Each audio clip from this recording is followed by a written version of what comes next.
कैसे हो सारे? अपन ने देखो पिछली क्लास में साधारण ब्याज के प्रश्न किए थे। साधारण ब्याज के लास्ट दर परिवर्तन वाला किया था, लास्ट प्रश्न, ठीक है। उसके आगे के अब देख रहे हैं, जैसे ये प्रश्न है। प्रश्न क्या कह रहा है? कह रहा है कि एक व्यक्ति 3500 रुपए बैंक से उधार लेता है, 3 साल बाद बैंक को 1500 रुपए लौटा देता है। उसके 2 साल बाद 2725 रुपए जमा कराकर सारा बकाया जमा करा देता है, तो उसकी दर ज्ञात करो। आपको याद होना चाहिए कि जब भी साधारण ब्याज में जब कोई राशि बीच में जमा कराई जाती है तो सदैव किस में जमा होती है? मूलधन में। चक्रवर्ती ब्याज में भी ऐसी चीज आएगी, तो चक्रवर्ती ब्याज में जब कोई राशि बीच में जमा कराएंगे तो किस में जमा होगी? मिश्र धन में। ठीक है, करो एक बार जल्दी से। चलो देखो, पहली चीज बताओ, अपन ने उधार कितने लिए? अरे उधार कितने लिए? 3500। अपन ने 3 साल बाद 1500 तो एक जमा करा दिए, और उसके 2 साल बाद 2725 एक जमा करा दिए, तब जाके अपना पूरा जमा हुआ है। तो एक बात बताओ, जमा टोटल कितने कराए?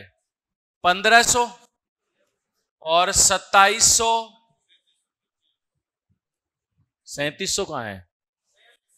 अच्छा, तो टोटल जमा हो गए 4225 रुपए। पक्का ना? ये जमा किए हैं। उधार कितने लिए थे? कितने ज्यादा जमा कराए हैं? 725। वो ज्यादा क्या दिया होगा हमने? ब्याज ज्यादा दिया, वो तो सारा क्या है? ब्याज। तो हमने कहा जो ज्यादा दिया है वो ब्याज है, तो ब्याज हो गया 725। इस बात में किसी को कोई डाउट? अब एक बात ध्यान रखना, साधारण ब्याज में जब कोई राशि बीच में जमा कराते हैं तो मूलधन में जमा होती है। इसका क्या फर्क पड़ता है? इसका फर्क यह पड़ता है, जैसे आपने 3500 रुपए उधार लिए, तो लेते ही आपका ब्याज शुरू हो गया कितने का? 3500 का। कितने साल तक? 3, क्योंकि 3 साल बाद आपने 1500 जमा करा दिए, लेकिन शुरू के 3 साल तो आपने पूरे 3500 ही काम में लिए। तो शुरू के 3 साल 3500 का, 3 साल तक किस दर से? आर। भाई दर तो पूछिए ना, दर ज्ञात कीजिए। दर पता नहीं थी तो आर दर से ब्याज, यही होगा कि नहीं होगा? मूलधन गुणा समय गुणा दर बटा 100। ये शुरू के अपन ने 3 साल का हिसाब कर दिया। अब आप गए अगले के पास और कहा भाई साहब ये 1500 तो मेरे पास आ गए, 1500 जमा करा दो। तो अगले ने कहा ठीक है 1500 जमा करा दो। तो आपकी मूल राशि अब कितनी बची हुई है? 2000। बोले अब आगे जो ब्याज जुड़ेगा वो कितने में जुड़ेगा? 2000। कितने साल और? तो प्लस 2000 का 2 साल का ब्याज। दर क्या है? आर पता नहीं है तो आर बराबर, ये टोटल ब्याज है। ये कितना है?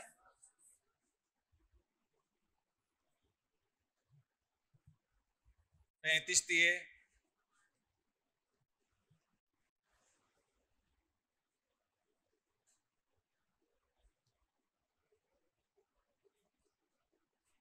आर बराबर 725 बटा 100, तो कितना आएगा? और एक चीज देखो, इसमें अपन और कोई तरीका नहीं लगा सकते। क्यों? कि आप सोचोगे सीधा ही ब्याज दर निकाल देते, तो ऐसा नहीं कर सकते, क्योंकि मूलधन क्या हो रहा है? चेंज हो रहा है। मूलधन क्या हो रहा है? चेंज। अब वो जरूरी नहीं 3 साल में जमा कराता, 2 में भी करा सकता है, 2 में कराता 5 में भी करा सकता है, अगले की मर्जी है। तो हमें क्या करना है? हमने कहा कि इतने जमा कराए, दर पूछिए, या तो पूछे कितने राशि जमा कराए। जमा कराए तो हम देखेंगे ब्याज कितना हुआ है और कितनी बकाया है, टोटल मिला के जमा करा देते। लेकिन हमें कहा पहले 2-3 साल बाद इतने जमा कराए और उसके 2 साल बाद इतने, तो हमने कहा टोटल इतने जमा करा दिए 4225। लिए तो 3500 थे, ज्यादा जमा कराए 725। तो जो ज्यादा जमा कराया वो क्या है? ब्याज। अब ब्याज आया कैसे? ब्याज भाई शुरू में 3500 लिए तो 3500 का ब्याज शुरू हो गया 3 साल तक, आर दर से बटा 100, 3 साल का ब्याज हुआ है। अब हमने 1500 दे दिए, तो सिर्फ कितने बचे? 2000। तो 2000 का 2 साल बाद जमा कराएं तो 2 साल का 8% की दर से ब्याज, ये टोटल ब्याज हुआ है 725। आर का मान आ गया। अब बताओ कर सकते हो कि नहीं? कर सकते हो। अगला देखो, जल्दी करो। एक व्यक्ति 4000 रुपए 9% वार्षिक साधारण ब्याज की दर से उधार लेता है। 1 वर्ष बाद वह 2000 रुपए जमा करा देता है। तो बताओ उसके 2 वर्ष बाद कितने रुपए जमा कराए कि उसकी सारी बकाया राशि जमा हो जाए? जल्दी करो।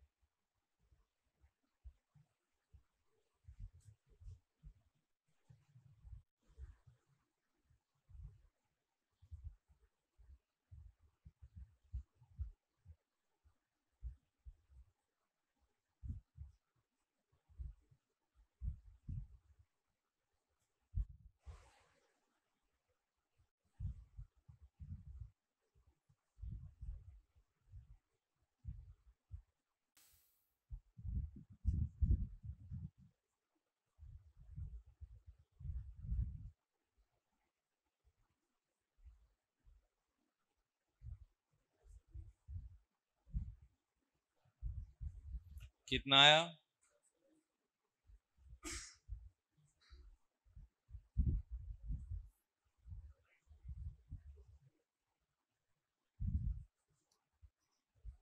हो गया 4 डी। चलो देखो, 4,000 रुपए 9% वार्षिक साधारण ब्याज की दर से उधार लेता है, 1 साल बाद 2,000 जमा करा देता है।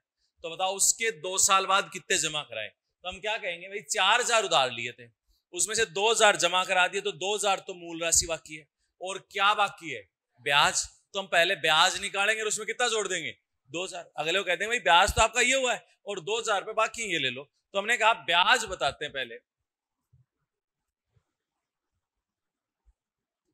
4,000 रुपए का 9% की दर से, शुरू में कितने साल?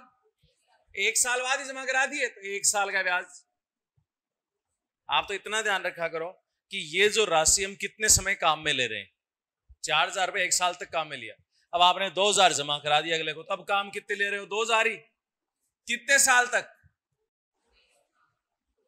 उसके 2 वर्ष बाद, तो 2 साल और लेंगे काम में, दर तो वही रहेगी ना।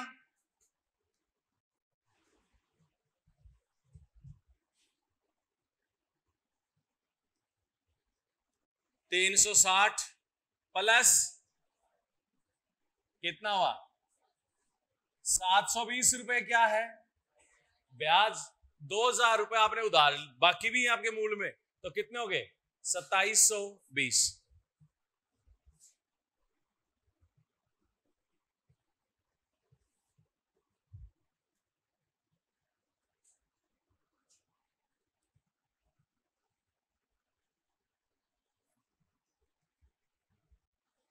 कर सकते हो कि नहीं कर सकते? अब ये बताओ, बीच में जमा कराने वाले में 2 प्रकार के प्रश्न होते हैं, एक राशि जमा कराने वाले पूछे जैसे ये रहा, दूसरा क्या था? दर पूछे। दोनों कर सकते हो? अरे हाँ है ना, दोनों का एक एक ही प्रश्न किया अपन ने। ठीक है, अगला देखो।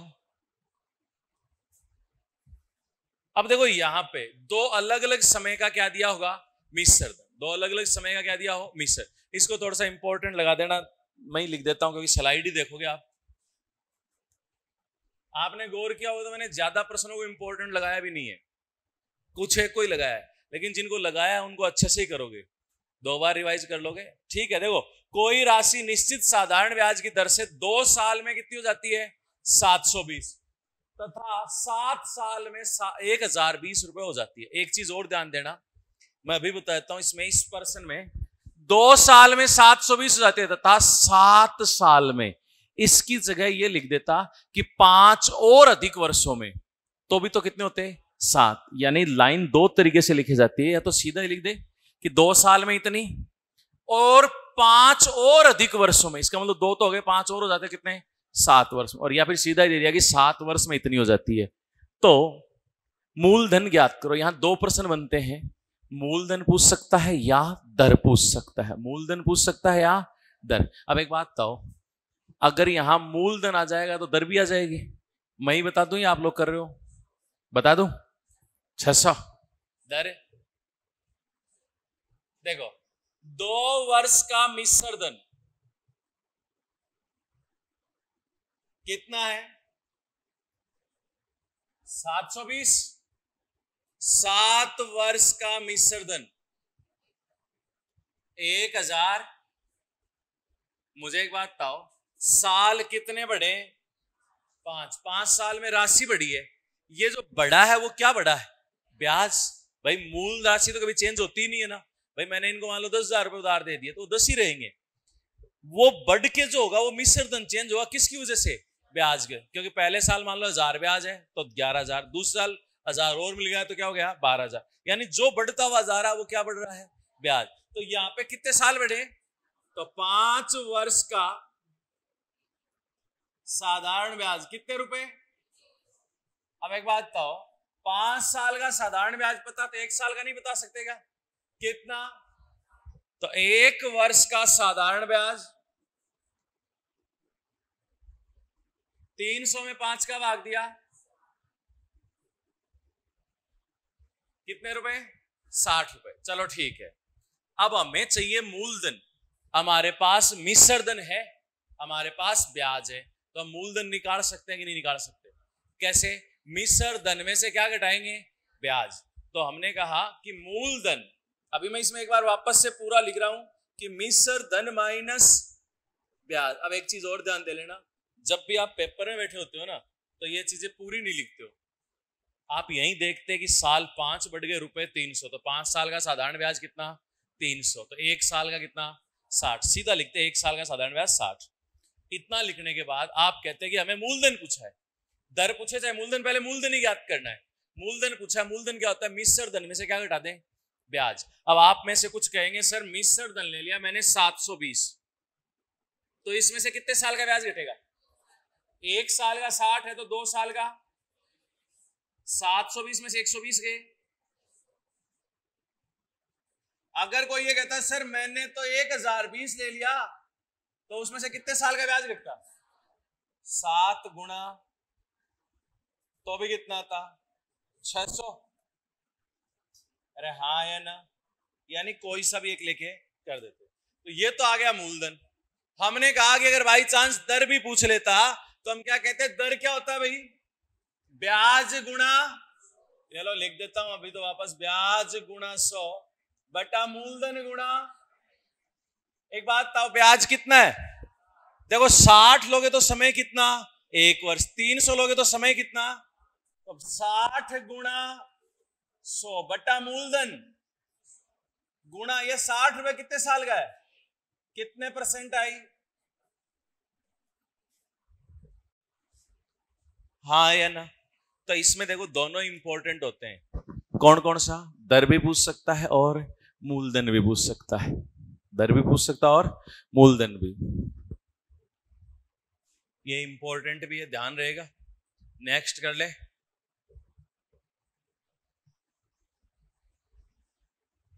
पढ़ो एक बार इसको।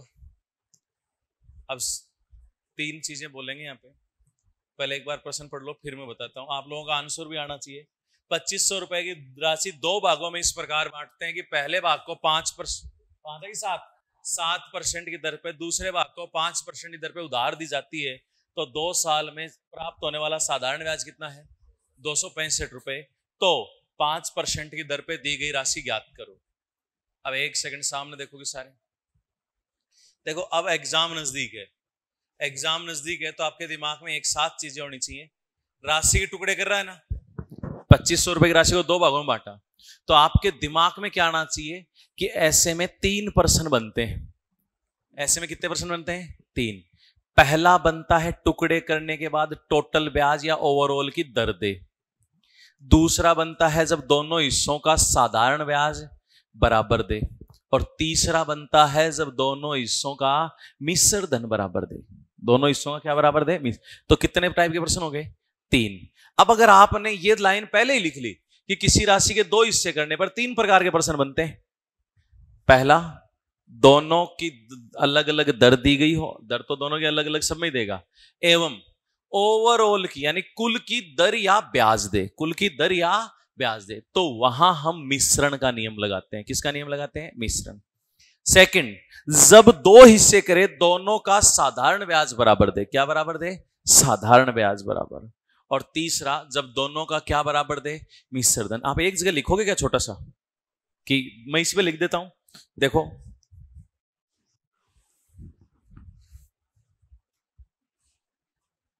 जब राशि के 2 हिस्से करें और दोनों की अलग अलग दर दी गई हो।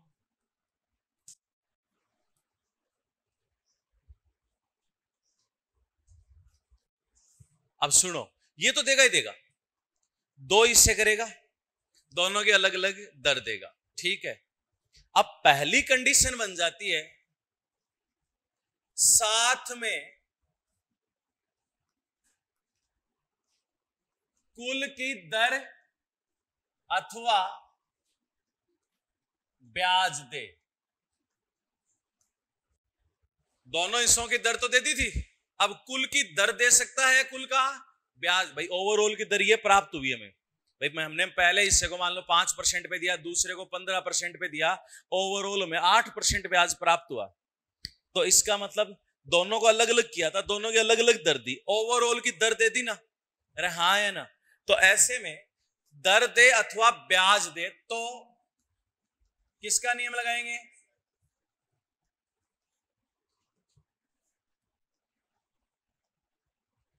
मिश्रण का नियम काम में लेंगे। मिश्रण का नियम क्या था बताओ जरा? फर्स्ट सेकंड इन दोनों को मिलाया तो मिश्रण। तो यहां पहले भाग की दर, दूसरे भाग की दर, ओवरऑल की दर दी तो सीधी दर आ जाएगी। और अगर ब्याज दिया तो पहले दर ज्ञात करेंगे, फिर कहां रखेंगे? यहां पे।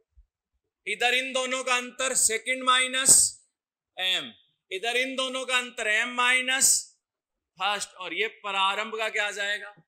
अनुपात। और एक चीज ध्यान रखना, इधर अंतर ही लिखना, इधर अंतर लिखना, प्लस माइनस भूल जाना है, ठीक है? माथाफोड़ी नहीं करनी है। सेकंड, जब दोनों हिस्सों का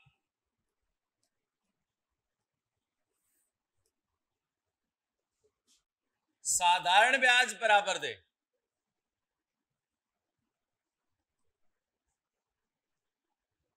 क्या बराबर दे? साधारण। तो दो हो चाहे तीन हो, तो जैसे मान लो तीन होते P1 P2 और P3, तो हम लिखते 1/R1T1 अनुपात 1/R2T2 अनुपात 1/R3T3। तीसरी कंडीशन बनती है जब हिस्सों का मिश्र धन बराबर दे। क्या बराबर दे? मिश्र धन। तो मिश्र धन बराबर देगा, थोड़ा सा ऊपर कर दें इसको,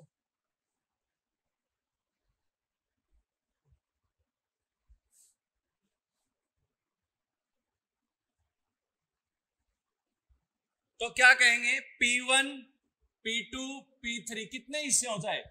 1/, मिश्र धन होता क्या है? 100 प्लस R1T1, ऐसे ही 1/100 प्लस R2T2, 1/100 प्लस। ये तीन टाइप के प्रश्न एक साथ हो जाते हैं। कितने टाइप के? तीन। अब तीनों में आपको दिमाग में रखना है कि अब प्रश्न पढ़ते ही दिमाग में आना चाहिए कि कौन सा प्रश्न है। आपको कहा जाए दो हिस्से किए, दोनों का लास्ट में कहे साधारण ब्याज बराबर है, तुरंत दिमाग में आएगा साधारण ब्याज बराबर तो क्या होगा? 1/R1T1 अनुपात 1/R2T2 अनुपात 1/R3T3। तीन हिस्से किए तो तीन तक ले जाओ, दो हिस्से किए तो दो तक। वो कहे तीनों का या दो हिस्सों का मिश्र धन बराबर है या राशि बराबर प्राप्त हो, इसका मतलब मिश्र धन बराबर है। मिश्र धन बराबर होते ही हिस्सों का अनुपात क्या हो जाएगा? 1/100 प्लस R1T1 अनुपात 1/100 प्लस R2T2 अनुपात 1/100 प्लस R3T3। और वो कहे कि दोनों हिस्सों की अलग अलग दर ये, कुल पर इतना ब्याज मिला, या फिर कहे कुल की ओवरऑल ये दर प्राप्त हुई, तो हम क्या कहेंगे? ऐसे में कौन सा नियम लगेगा? मिश्रण। पहला दूसरा लिखा, ओवरऑल की दर लिखी, इधर अंतर लिखा, इधर अंतर लिखा, अनुपात आ गया, यानी अनुपात प्राप्त हो जाएगा। अनुपात प्राप्त होने के बाद बांट सकते हैं। जैसे अब क्वेश्चन पे आ जाऊं मैं, रह जाऊं क्या? देखो अब क्या कह रहा है? 2500 रुपए की राशि दो भागों में इस प्रकार बांटते हैं। पहले भाग को 7% पर, दूसरे भाग को ओवरऑल पे 2 साल में 265 रुपए ब्याज प्राप्त हुआ है। क्या प्राप्त हुआ है? अब एक बात बताओ, कुल का ब्याज दिया है ना, तो कौन सा नियम काम में लेंगे? मिश्रण का। कौन सा? मिश्रण का। अब मिश्रण में क्या कहा था? फर्स्ट और सेकंड। पहले भाग की दर कितनी है बताओ जरा? 7, दूसरे भाग की ओवरऑल की दर नहीं पता, हमें पता नहीं है। हमें क्या पता है कि कुल पर दोनों भागों से 2 साल में कितने रुपए ब्याज प्राप्त होता है? 265। तो दर नहीं आ सकती क्या? कुल राशि कितनी है? 2500। 2500 का 2 साल का ब्याज मिला 265। तो दर आ जाएगी नहीं आएगी? आएगी। दर बराबर ब्याज गुणा 100 बटा मूलधन। मूलधन कितना है? 2500 गुणा समय कितना है? 5 से काटा 53 बटा 10 यानी 5.3। 5.3। और एक चीज और ध्यान रखना, दर सदैव इनके बीच की होगी। दर सदैव इनके, अगर इनके बीच की नहीं आ रही इसका मतलब आप क्या कर रहे हो? गलत। ठीक है, तो ये आया 5.3। इधर अंतर बताओ कितना है? 0.3। 0.3 बोलो है 0.3। इधर अंतर कितना है? अनुपात लिया। एक से पहले पॉइंट है, एक से पहले पॉइंट है, पॉइंट हटाएंगे बट्टे में 10 जाएगा।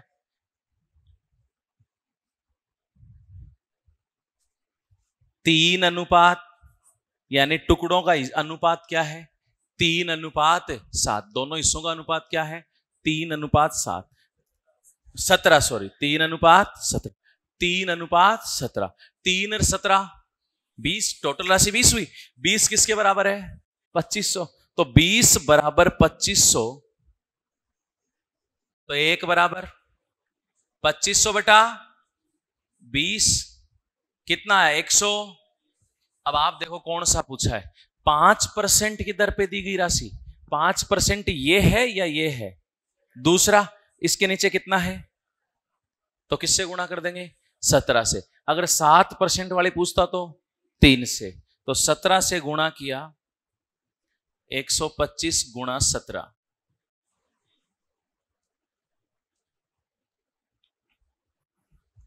अब बताओ ये बात समझ में आई कि नहीं आई? अब देखो ज्यादा प्रश्न करने से कोई तंत्र नहीं है इसमें। अगर दर दे देता पहले ही इसकी जगह 265 की जगह कि ओवरऑल 5.3 की दर प्राप्त होती है, तो हमें दर भी ज्ञात नहीं करनी होती, वो और आसान हो जाता। अब बताओ ये प्रश्न कर सकते हो या नहीं कर सकते हो? अब सुनो दूसरा। ये देखो 2600 रुपए को 2 भागों में इस प्रकार बांटते हैं कि पहले भाग को 10% की दर पे 5 साल के लिए, दूसरे भाग को 9% की दर पे 6 साल के लिए उधार दिया जाता है। दोनों भागों से प्राप्त साधारण ब्याज बराबर हो। क्या बराबर बोला इस बार? तो अनुपात क्या हो जाएगा? 1/R1T1। अनुपात 1/2 ही है तो 2 ही लिखेंगे। करो जल्दी से उत्तर दो।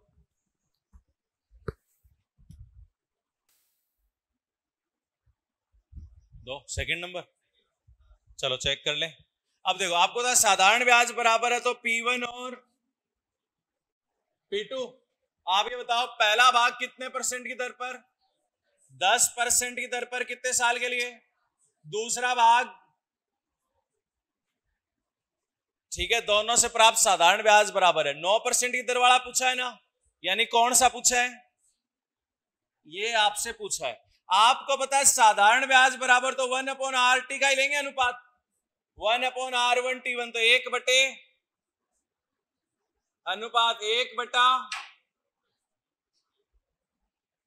जब 2 ही अनुपात हैं तो सरल करने के लिए ऐसे कर देते हैं वज्र गुणा। अरे कौन सा गुणा कर देते हैं? तो ये 54 एकम और 50 एकम 2 से काटा 27 अनुपात टोटल कितना? 52। 52 किसके बराबर है? 2600 के। 52 अनुपात बराबर है 2600 के। तो 1 अनुपात किसके बराबर? 52 का भाग देंगे कितना आएगा? 50। हमें P2 चाहिए। P2 कितना है? 50 गुणा 25 1200 या 1350 कैसे है भाई? बी कैसे है? किस किस के? आपने यही काट लिया 25 और 27, पलटा ही नहीं। ये गलती होती है भाई, ध्यान रखना, क्योंकि 1/, में है वो। कोई डाउट इसमें? अरे हाँ या ना? अगला बताएं। एक पिता अपने 2 पुत्रों के लिए 18,750, ये प्रश्न मैं कई बार बता चुका हूं भाई। अगर ये प्रश्न गलत किया तो कुटाई हो जाएगी। जल्दी करो। एक पिता अपने 2 पुत्रों के लिए 18,750 रुपए की राशि छोड़कर चल बसे। ठीक है। छोटे बेटे की उम्र 12 वर्ष है। छोटा बेटा कितने साल का है? 12 वर्ष। और बड़े बेटे की उम्र 14 वर्ष है। यह राशि 5% वार्षिक साधारण ब्याज की दर पर 2 भागों में इस प्रकार बांटी जाती है। कितने भागों में? 2 भागों में इस प्रकार बांटी जाती है कि जब वे 18 वर्ष के हो जाएं, कितने साल के हो जाएं? 18, तो उन्हें समान धनराशि प्राप्त हो। क्या हो? समान धनराशि प्राप्त हो। तो बताओ छोटे बेटे के हिस्से में कितनी राशि जमा कराएगी? अब एक चीज सुनो। पहली चीज, समान राशि प्राप्त हो, इसका मतलब क्या बराबर है? मिश्र धन। क्या बराबर है? तो आप यहां स्वयं करोगे कि क्या बराबर है? मिश्र धन। 2 बेटे हैं, एक तो छोटू और एक मोटू। बोलेगा तो मार पड़ेगी, मुर्गा बना दिया जाएगा। बड़ू, छोटा बड़ा जो भी आप लिखना चाहो। अब एक बात था ना, छोटे के बेटे के हिस्से में जमा जो भी करा रहे हैं, आज कितने साल का बेचारा? 12 साल का। 18 साल का कितने साल में होगा? 6 साल में। तो उसके राशि पे कितने साल का ब्याज जुड़ेगा? 6 साल का। किस दर से? 5% की दर पर। और दूसरा है वो 14 वर्ष का, उसको कितने साल का ब्याज मिलेगा? वही 5% की दर। हाँ या ना? जितना हो सके कम लिखने की कोशिश करना, क्योंकि जितना छोटा लिखोगे गुणा भाग में गलती कम होगी, आराम से कर लोगे। आप साइड में लिख दो मिश्र धन बराबर है तो 1/100 प्लस RT। हाँ या ना? तो 1/100 प्लस 6 पंजो 30, तो 100 और 30 सीधा लिख सकते हैं कि नहीं? 100 प्लस RT, तो 6 गुणा 5, 6 पंजे 30, 30 और 100 130, तो 1/130 अनुपात 1/5 चौक 20, 20 और 100 0 0 तो गए। ये 12 इधर आएंगे, 13 उधर, तो 12 अनुपात 13। 12 और 13 25। 25 किसके बराबर है? 18,700। तो 1 किसके बराबर? काटेंगे तो 750। छोटे बेटे की पूछिए क्या? छोटे बेटे के हिस्से में कौन सी है? 12। छोटे के नीचे देखो 12। 12 से गुणा किया 750 गुणा 12,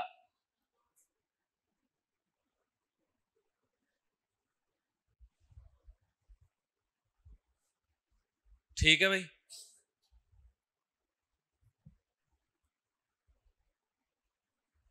हो गया सबका। ये तीनों के एक एक प्रश्न किए अपन ने। देखो अपना मेन उद्देश्य क्या है कि भाई यहां हर टाइप का प्रश्न आपके दिमाग में आ जाए। अब बताओ तीनों याद रह जाएंगे? बस एक बार आपको करना क्या है, वापस उसी लाइन को पढ़ लेना है कि 2 हिस्से करेंगे तो 3 प्रकार के प्रश्न। पहला, जब ओवरऑल का ब्याज या दर दे दे तो क्या? मिश्रण पे आधारित। साधारण ब्याज बराबर बोले तो 1/R1T1 अनुपात 1/R2T2 अनुपात 1/R3T3। अगर मिश्र धन बराबर बोले तो 1/100 प्लस R1T1 अनुपात 1/100 प्लस R2T2। ठीक है।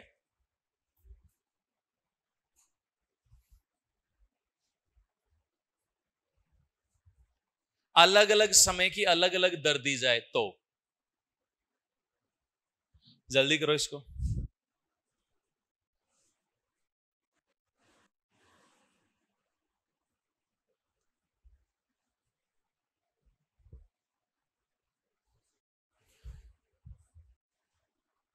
और जब अलग अलग समय की अलग अलग दर दे तो आप आराम से बिना कोई परेशानी के सीधे तरीके से हल करोगे।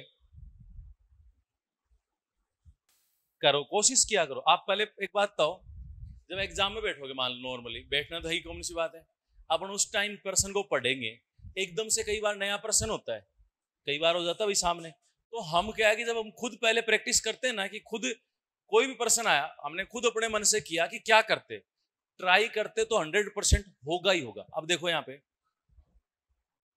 नितिन ने कुछ धनराशि उधार ले ली, कोई नहीं, जिस पर पहले 3 वर्ष तक ब्याज की दर 6% है। 3 साल तक ब्याज की दर कितनी है? 6। अब एक बात बताओ, साल का 6% 3 साल में कितना हो जाएगा? 18।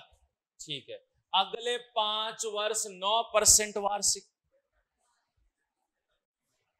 कितना? 45। अब वो कह रहा है 8 वर्ष से अधिक समय के लिए, तो 8 साल तो हो गए, 5 और 3, और आप इसको ऐसे लिख लिया करो। देखो, पहले 3 वर्ष 6% की दर, तो 6 दिए, अगले 5 वर्ष 9%, तो 9 पंजो, आपने देखा 5 और 3 8 साल तो हो गए। अब कह रहा है इससे ज्यादा टाइम के लिए कितने परसेंट वार्षिक है? 13%। और कह रहा है 11 वर्ष के बाद कुल ब्याज 8,160। कितने साल पे? 11। तो मुझे एक बात बताओ, 8 साल हो गए, 9वां साल, 10वां साल और 11, 3 साल कितने परसेंट दर? 13। तो आपने कहा 3 साल जो और हैं अगले, उनमें 13% की दर है।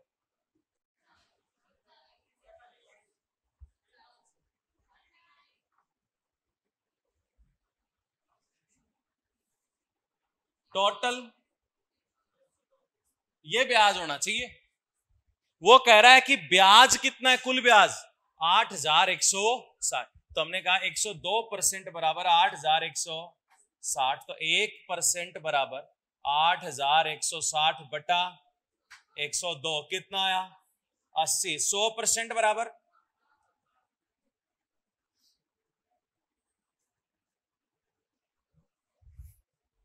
कोई डाउट? अरे हाँ है ना। अगला करो तो देखो, ये करो,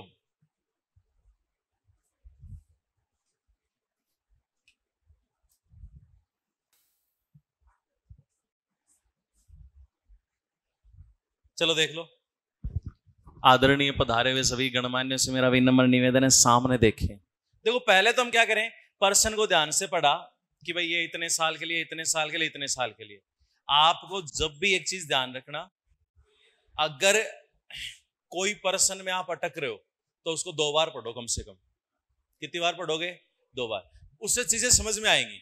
अब देखो, कह रहा है कि प्रथम 3 वर्ष 12% की दर, कितने परसेंट के? तो कितने परसेंट हो गया? अरे कितना? अगले 5 वर्ष 16%, तो 16 पंजो 80%, तथा 8 वर्ष के पश्चात की समयावधि के लिए 20% वार्षिक। अब 8 तो हो गए लगते हैं, 3 और 5, अरे 3 और 5 है, 8 तो हो गए। अब दर लगेगी कितने परसेंट? 20। और कह रहा है यदि 11 वर्ष के उपरांत ब्याज मूलधन से 6,080 रुपए अधिक है। अब 11 वर्ष तो 9, 10 और 11, 3 ही है ना? अरे हाँ, तो 3 साल 20%, 20 दिए, टोटल कितना हुआ? अब आप पता है जल्दबाजी में क्या गलती करोगे, इसको बराबर रख दोगे ब्याज के, जबकि ब्याज नहीं दिया है। ये लाइन पढ़ो, ब्याज मूलधन से 6,080 ज्यादा है, ब्याज मूलधन से 6,080। आपने कहा मूलधन तो ये रहा, ब्याज तो ये रहा, मूलधन कितना होता है? 100% होता है। ज्यादा कितना है? 76%, और वो दिया आपको 6,000, तो 1% काटेंगे तो 80 आएगा, 100% कितना आएगा? 8,000। कितना आएगा भाई? 8,000। कर सकते हो कि नहीं? अरे हाँ या ना। एक और पर्सन जो अनुपात का था वो देखो जल्दी से, टाइम हो चुका भाई। एक व्यक्ति कोई राशि निश्चित साधारण ब्याज की दर से निश्चित समय के लिए उधार लेता है, निश्चित समय के लिए उधार लेता है। यदि उतने ही समय में मूलधन व मिश्र धन का अनुपात 4:5 हो, तथा यदि समय 3 वर्ष अधिक हो, समय कितना अधिक हो? 3 वर्ष, तो मूलधन और मिश्र धन का अनुपात 5:7 हो जाएगा। तो ब्याज की दर ज्ञात करो। मैं ही करा रहा हूं एक बार। आपको जब भी ऐसा कोई अनुपात का प्रश्न हो तो आपके दिमाग में एक ही चीज आनी चाहिए कि भगवान की दया से मूलधन कभी भी नहीं बदलता। आप बताओ, कभी भी मूलधन बदल सकता है क्या? आज मैंने पैसे दिए, 3 साल के लिए दे दूं, चाहे वो 5 साल हो जाएं, मूलधन तो उतना ही रहता है ना। सिर्फ चेंज क्या होता है? मिश्र धन। क्यों? क्योंकि जितना समय बढ़ेगा उतने ही समय का क्या बढ़ता जाएगा? ब्याज। तो आपने कहा कि मूलधन और मिश्र धन है ना, टी टाइम में क्या अनुपात है? 4 अनुपात। अगर 3 साल बढ़ा दिए तो अनुपात हो गया 5 अनुपात टी प्लस 3। 3 साल बढ़ाते। आपने कहा यह बात तो गलत है भाई, क्योंकि ठीक है अनुपात बढ़ गया लेकिन मूलधन तो सेम रहना चाहिए। तो हमें ऐसे प्रश्नों में मूलधन या तो 100 मान के करते हैं, या मूलधन आप सीधा सीधा बराबर कर दो। बराबर करने के लिए हमेशा क्या करते हो? उल्टा गुणा। यहां मूलधन कितना है, यहां कितना है? इस 5 से इसको गुणा, इस 4 से इसको, तो इसको 5 से किया और इसको 4 से। देखो 5 चौक अनुपात 5 चौक 7 चौक। अब एक बात बताओ, 20 रुपए की राशि टी टाइम में 25 हो रही है। टी टाइम में कितनी हो रही है? 25। अब वो कह रहा है कि टी प्लस 3 साल में कितनी हो जाती? 28। यानी 3 साल बढ़ने पे ब्याज भी कितना बढ़ा है? 3 रुपए। इसका मतलब 20 रुपए मूलधन है, उसमें 3 साल का ब्याज कितने मिल रहा है? 3 रुपए। तो हमने लिख दिया 20 रुपए पर 3 वर्ष का साधारण ब्याज कितने रुपए? 3 रुपए। अब आप दर नहीं बता सकतेगा, मूलधन है, समय है, ब्याज है, दर बराबर ब्याज गुणा 100। ब्याज कितना है? गुणा 100 बटा मूलधन गुणा समय।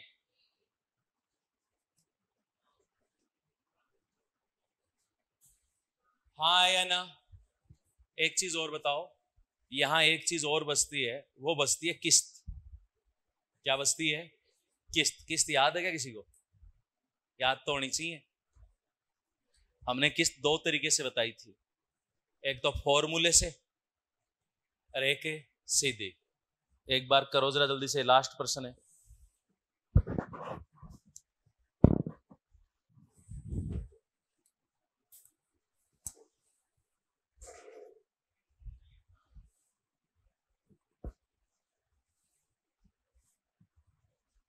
एक चीज और ध्यान दो, अब सामने देख लो, मैं ही बता देता हूं।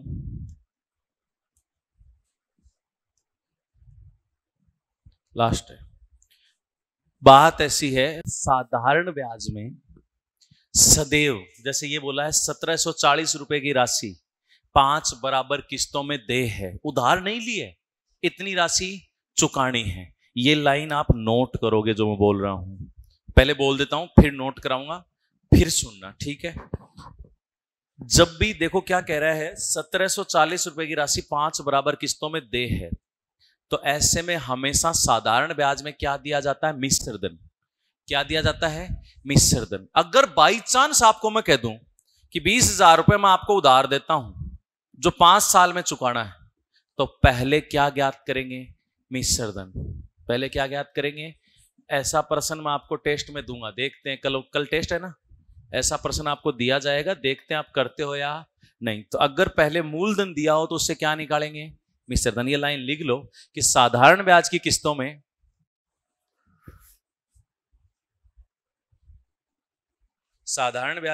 में मिश्र धन दिया जाता है। मिश्र धन दिया जाता है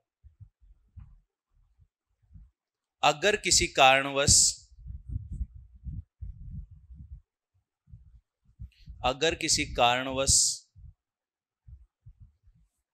मूलधन दिया गया हो,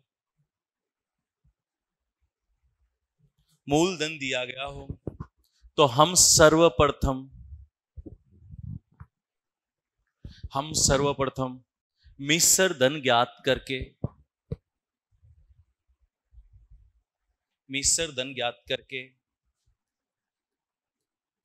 प्रश्न को हल करते हैं।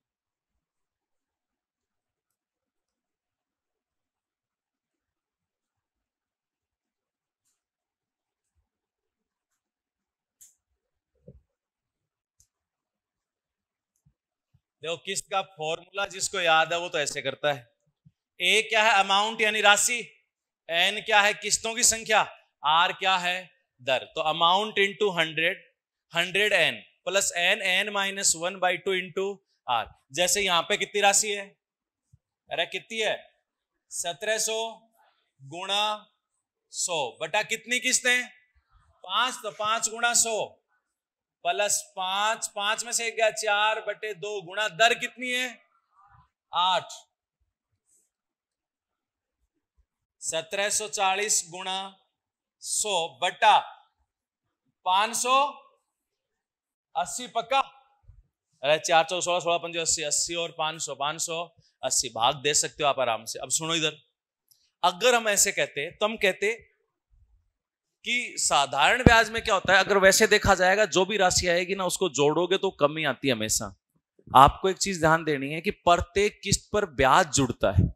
प्रत्येक किस्त पर क्या जुड़ता है? ब्याज। बेसिक तरीके में देखें तो याद लिखा भी होता है कि प्रत्येक किस्त पर शेष समय के लिए 8% वार्षिक साधारण ब्याज की दर से ब्याज दे है। अगर आपने ध्यान हो, अगर मैं कहूं कि ज्यादा दिमाग नहीं लगा सकता वो तो फॉर्मूले से करे, क्योंकि 2 बार या 3 बार फॉर्मूला पड़ेगा, याद हो जाएगा। ऐसा नहीं होगा। क्यों? आप लास्ट के एक पेज पे भी अगर 4-5 फॉर्मूले लिख ले जाओगे तो भी मेरा ये मानना है कि देख के चले गए, अगर प्रश्न आया अंदर तो वहां नोट कर लो तुरंत याद करके, और नहीं आया तो छोड़ो, भूल जाओ, कोई दिक्कत ही नहीं है। ठीक है, तो अगर 2-3 बार पढ़ा याद रह जाएगा। वरना आप देखो किस्त कितनी है? 5 है ना, तो मैंने कहा 100% की 5 किस्त जमा कराई। 100% पहली, 100% दूसरी, 100% तीसरी, 100% चौथी, 100% पांचवी। कह रहा प्रत्येक किस्त पर शेष समय के लिए ब्याज मिलेगा। 5 किस्त जमा कराएंगे, 5 साल लग जाएंगे। अब एक बात तो, आज अगर उधार लेते तो आज ही थोड़ी जमा कराते, साल के अंत में, 1 साल खत्म होने पे जमा कराते तो कितने साल बच जाते? 4। यानी पहली किस्त पर कितने साल का ब्याज? 4। दूसरी किस्त पर, और तीसरी किस्त पर, और चौथी किस्त पर, और 5वीं किस्त देते ही तो हिसाब क्लियर। हाँ या ना? तो मैं कहूं लास्ट किस्त पर कोई ब्याज नहीं, हिसाब क्लियर। उससे पहले वाली 1 साल पहले, उससे पहले वाली, उससे पहले वाली, उससे पहले वाली, कितने % की दर है?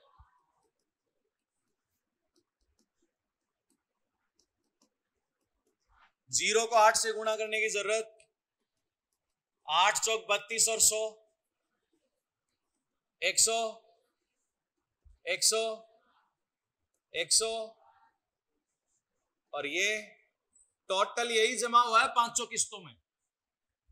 ठीक है, जोड़ो कितना है? कितना? 580% यही जमा हुआ है ना, और ये जमा कितने के बराबर है? 1700।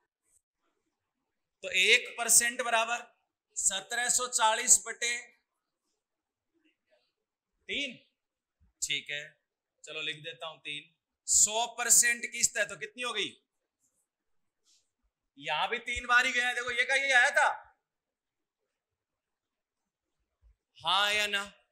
तो ये थे हमारे साधारण ब्याज के क्वेश्चन। एक चीज ध्यान रखना, कुछ भी नहीं करोगे, ज्यादा अपन ने जो क्वेश्चन किए हैं इनको 3-4 बार पढ़ भी लोगे ना तो तरीके याद रह जाएंगे, और तरीके याद रह गए तो कोई दिक्कत नहीं आएगी। ठीक है, इसी के साथ आज के समाचार समाप्त।